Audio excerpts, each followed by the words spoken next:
Okay, so we got about a 1/4 inch rain last night or yesterday. Areas north and northeast of us got 6 to, I heard 12 inches. I don't know if that's true. At least 6 to 8. But we're back here again this morning with the cultivator. Dad, these things you added,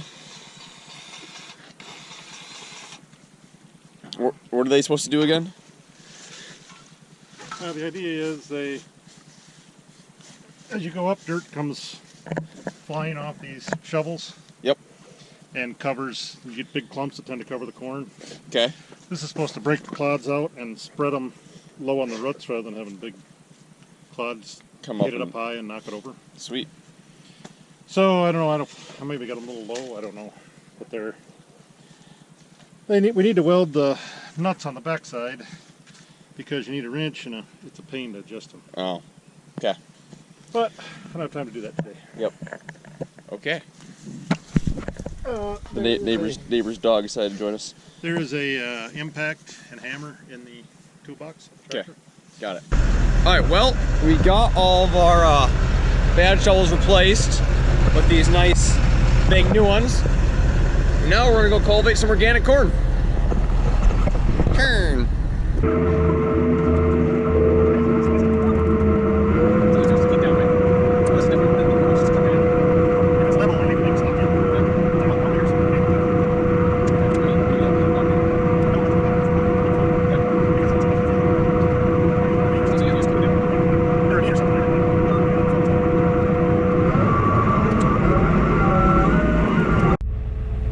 Okay, so I have never actually cultivated before now. So yeah, here we go.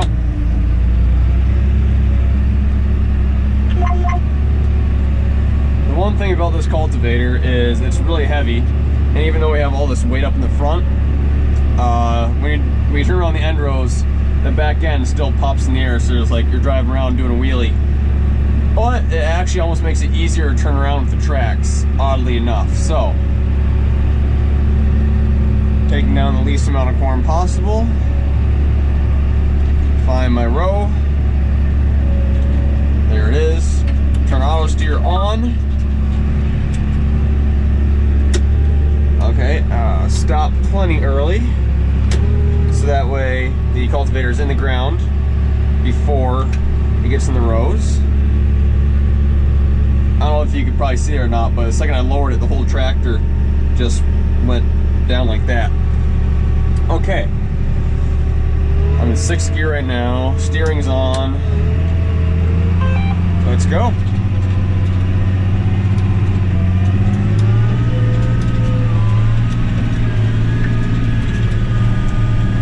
Now, there is one row that seems to be covering up a little bit worse than the others.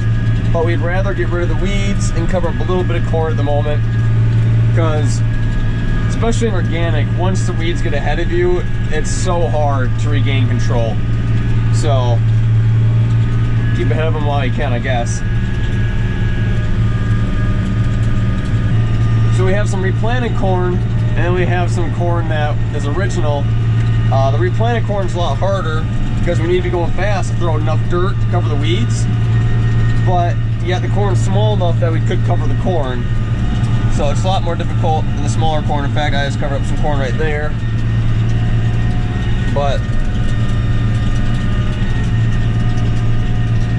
right now I'm in the tall corn. Go up to 13th gear. My gear selection is here, 13th gear. That's about 10 miles an hour, 9.5. I gotta make sure that my steering is going straight for the row, because while the premise of cultivating is pretty simple, you know, you'll straight down the row, cultivate between the rows, and kill the weeds, it's very easy to make a whoopsie or a mistake if you get off too far, like right there. Actually, it wasn't far enough. If you get off too far, you could take out 24 rows of corn really easily. So we are only running a 1 globe system on our planter tractor. So basically we have RTK on our planter tractor, so the tractor's always going straight. However, it can get on side hills and stuff, the planter can still get off a little bit. So in the future, I would like to see us run a 2-globe system where we actually have a globe of the planter and the tractor. So that way it keeps the planter perfectly straight all the time. But until we start making some money with organic, we're not going to do that because that's super expensive. So right now we're just using RTK in the planter, and then we're using the SF1, which is the base GPS system on our cultivator here, which works pretty good. Just every once in a while you have to correct it. So hitting, I don't know if you guys can see it, but there's a couple buttons here. It lets me move an inch to the right or an inch to the left. So sometimes if I see myself getting over a little bit to one side, I just gotta correct it on the monitor here, but that's not that big a deal. Still a lot easier than driving it by hand.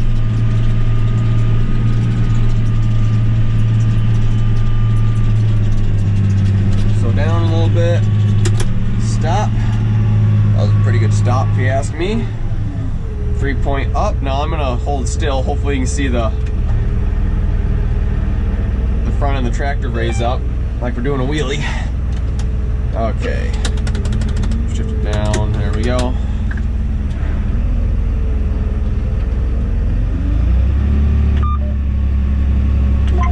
Once again, try to turn, taking the least amount of corn out possible.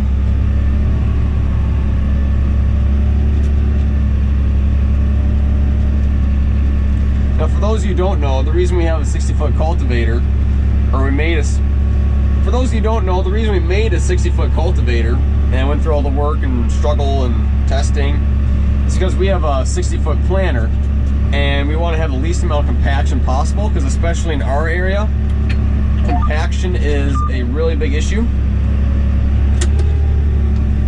So we want to be able to stay on the planter tracks as much as we possibly can. So here's another issue. Here, I don't think the planter went in straight. So the planter must have started at a little bit of a curve. So the rows are curved here at the beginning. So even though I'm straight on the row right now, it shows I'm actually 3 inches off. I'm just gonna let it go, see what happens. I'll probably go slow for first a little bit here, and hope all turns well, I guess.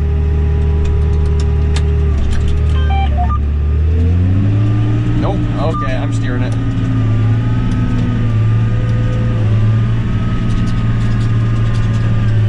Hopefully it corrects itself a little bit.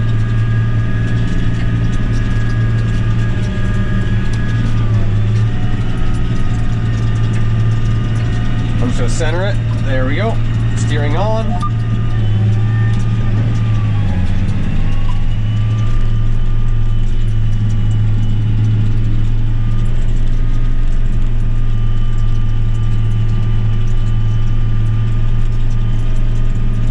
Now this is probably one of the last days we're going to be able to actually cultivate, because the corn's just getting tall enough that pretty soon we're going to start really damaging it.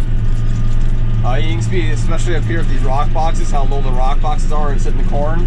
At the moment we're not doing any damage, but I don't think it'll take long, a day or two, to really do some damage. Ooh, it's starting to get hot out. Anyways, I left my dad back at the organic field. He's finishing up the cultivating. I am going to start spraying fence lines on our non-organic ground. So this is what we use for spraying fence lines. It is a Field Boss 365 sprayer. It has, I think it's a 20-foot boom. Normally it's not back like this. The mounting bracket broke off, so we had to just wire it together, but it works. 100-gallon tank, and we have a wand also. And we have it on our 825i John Deere Gator.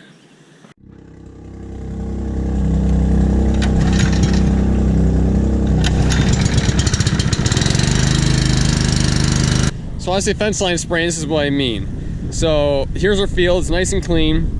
However, you come over here next to this fence line and you can see all these thistles. We don't like thistles. Thistles are not good. So we want to clean up these fence lines as good as we can, because if we don't, all these weeds produce seeds, and then it'll blow all the seeds into our field. So this is just an example, I don't know what weed this is, of how many weed seeds one weed can make. Now in the case like water hemp is a, you probably heard farmers talked about water hemp before. Water hemp's a weed that's really hard to kill, and each weed can produce up to like 2 million seeds or something like that. So imagine if you have a fence line full of water hemp and each one has 2 million seeds and they all blow out in your field, you're gonna have an issue. So that's why we take the time and spray our fence lines.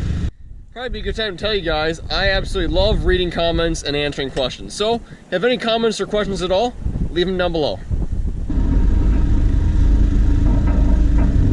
Well, it's 7 o'clock. I was told to be home by 7:30 to eat some food. So, I'm going to be finished for the day. Got loading the sprayer so I can head out in the morning. We have the High Boy. That was up and running today. There'll probably be plenty of that left. So yeah. So if you liked it, hit the like button, please get subscribed, and check out the spring review video. Yeah, kind of neat. Check it out. I think it's, let me think, I see, when the camera's reversed. The video's on this side, so yeah, hit this to watch the video, and hit this to get subscribed. See you in the next one.